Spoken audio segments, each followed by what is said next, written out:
नमस्कार देवियों और सज्जनों, आप मेरा इस चैनल में जिसका नाम है मनी लेंस में बातें करते हैं शेयर मार्केट से जुड़े हुए खबरों के बारे में। तो चलिए शुरू करते हैं हम। सबसे पहले आज का ये वीडियो है जो आज प्लेन क्रैश हुआ है अहमदाबाद में, जो कि अहमदाबाद से लंदन की तरफ जा रही थी, जिसमें 242 लोगों का जो डेथ हुआ है उसको आज डेडिकेटेड किया जाए।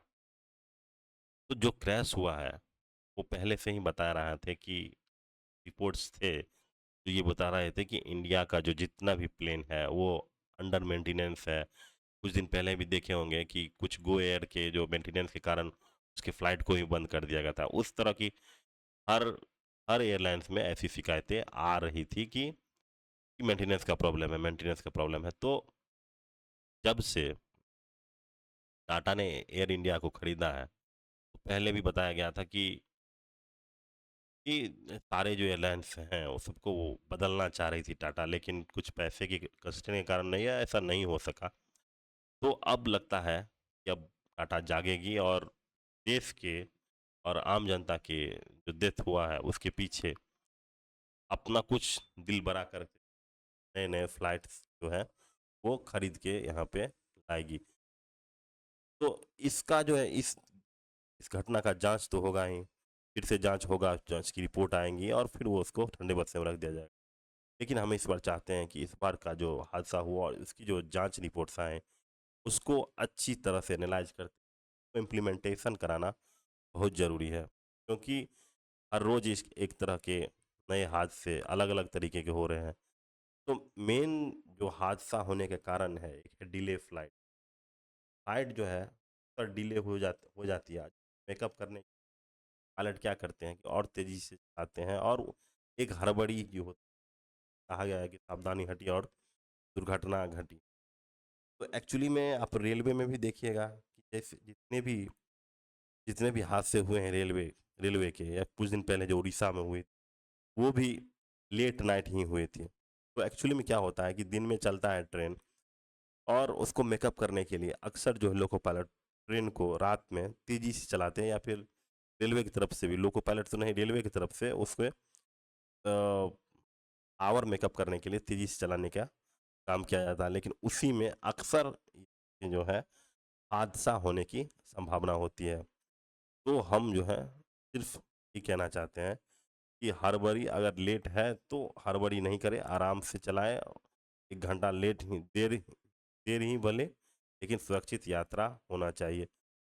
तो ये सब बातें तो हो गई। आज जो है जो मार्केट 1% गिरा है, अब आते हैं निफ्टी 50। उसमें लगता है कि इस प्लेन का भी कुछ ना कुछ हाथ है, क्योंकि जिस तरह से आज प्लेन क्रैश हुआ है उसके कारण हमारा मार्केट भी लगभग 1% का क्रैश, क्या बोल रहे हैं, 1% गिरा है। और उधर जो है बोइंग के शेयर भी देखिएगा 5.5% के आसपास बोइंग का शेयर भी आज गिरा है। तो एक्चुअली में दोनों तरफ जो है गिरावट का माहौल है। यहाँ पे इंडिया की जो लिस्टेड स्टॉक्स हैं, इंटरग्लोब एविएशन, वो भी आज देखिए यहाँ पे 4.5% आज गिरा है बोइंग का शेयर। और इंडिया का जो है इंटरग्लोब एविएशन, ये भी लगभग 2% या 2% के आसपास गिरा है। आपको दिखा देते हैं इंटर।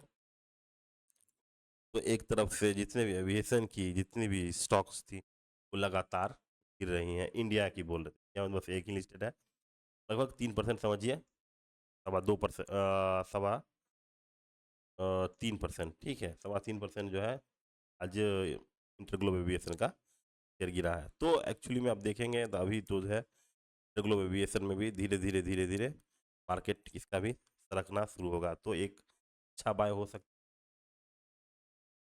ट्रैवल और होटल पे ज़्यादा पैसा आम आदमी है वो खर्चा कर आ गया है कि ट्रैवल और एयरलाइंस की जो है 17 से 18% का हर साल का ग्रोथ है इंडिया में। तो ये दोनों सेक्टर जो है करने वाले। तो अब दूसरा खबर पे है, स्टॉक्स लगभग जो है आज 10% के आसपास गिरा है। पेटीएम जो अभी बाद में रिकवर होके सिर्फ 6% गिरा है। लेकिन पीछे कारण क्या था कि यूपीआई का ट्रांजैक्शन, थोड़ा सा खबर आई थी कि यूपीआई ट्रांजैक्शन में अब तो क्या है, एक थोड़ा सा चार्ज लगने वाला है। 3,000 से ऊपर अगर आप ट्रांजैक्शन करते हैं तो ट्रांजैक्शन फीस कुछ वो लगेगा, जिसके कारण क्या है कि पेटीएम का शेयर गिर रहा है। लेकिन थोड़ी देर के बाद फाइनेंस मिनिस्ट्री की तरफ से ऐसा क्लैरिफिकेशन आया कि ऐसा कोई बात नहीं है। यहाँ पे देखिए,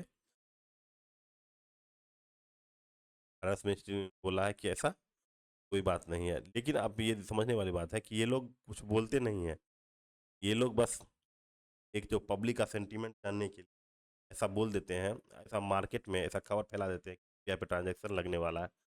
अगर उधर से कोई रिस्पॉन्स नहीं आए और तो फिर वो क्या होता है कि अगले बजट में ऐसा पास कर दिया जाता है। लेकिन अगर इधर से कोई स्ट्रॉन्ग रेजिस्टेंस अब मिलता है उस चीज़ को, यहाँ पे देखिए, the stock has been exported, Indian government may consider restoring merchant, however the finance minister on Wednesday dismiss the speculation baseless, false and misleading। तो उनके द्वारा तो ये बोला कि नहीं, ये सब गलत बात है कि हम लोग जो है यूपीआई ट्रांजेक्शन पे कोई भी एक्स्ट्रा चार्ज नहीं लगा रहे हैं। वही मैं बता रहा था कि ये कोई नई बात नहीं है। जब भी गवर्नमेंट को अगर एक्स्ट्रा टैक्स लगाना होता है तो एक थोड़ा छोटा सा जो है खबर मार्केट में छोड़ दिया जाता है, उसके बाद मार्केट का रिएक्शन देखा जाता है, आम लोग इसको कैसे रिएक्ट कर रहे हैं। अगर कुछ वायलेंटली रिएक्ट कर दिए या फिर तो फिर उसको नहीं नहीं नहीं, ऐसा कोई बात नहीं है, हम लोग ये तो बस बेसलेस है, हम लोग कोई ऐसा टैक्स नहीं प्लान कर रहे हैं।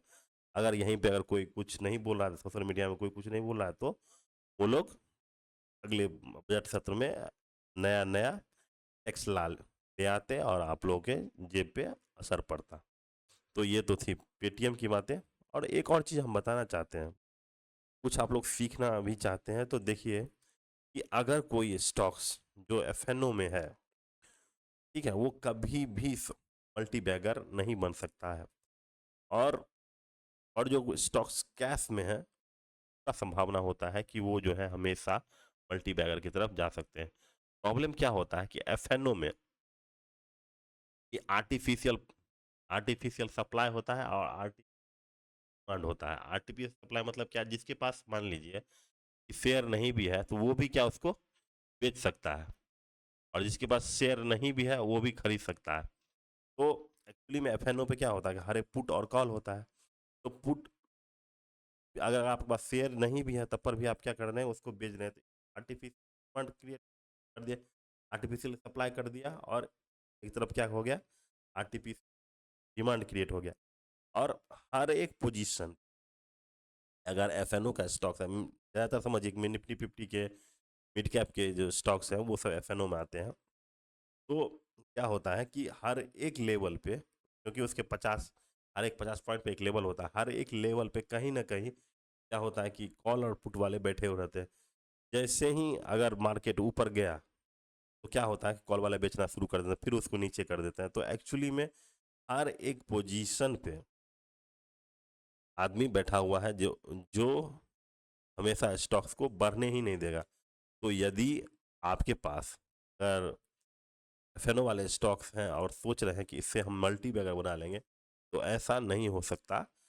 आपको मल्टी बैगर जो पहले कैश के स्टॉक्स ही बनाएंगे, एफएनओ के नहीं। तो हमेशा अपने रिसर्च में वैसे कंपनियों को जरूर ऐड कीजिएगा जो एफएनओ में नहीं है और उनका जो बैलेंस शीट है ज़बरदस्त हो, तभी आप थोड़े दिनों में मल्टी बैगर खोज लेंगे। अगर तो आपको एफएनओ वाले स्टॉक से दूर ही रहना है। और दूर क्या रहना है, अगर अच्छा मोमेंटम होता है तो 60-70% देता है, लेकिन कैश वाले हो सकते हैं कि 4 गुना 5 गुना भी बना दे। तो यही बातों पे अपनी बातों को विराम देते हुए आप लोगों को इस चैनल को लाइक, शेयर और सब्सक्राइब करने के लिए बोल रहे हैं। तो कृपया लाइक, अगर ये वीडियो अच्छा लगा और चाहते हैं कि ऐसे ही वीडियो में लगातार बनाए हैं, तो आप हमको लाइक के द्वारा, शेयर और सब्सक्राइब के द्वारा हमको मोटिवेट कर सकते हैं। Thank you, have a nice day.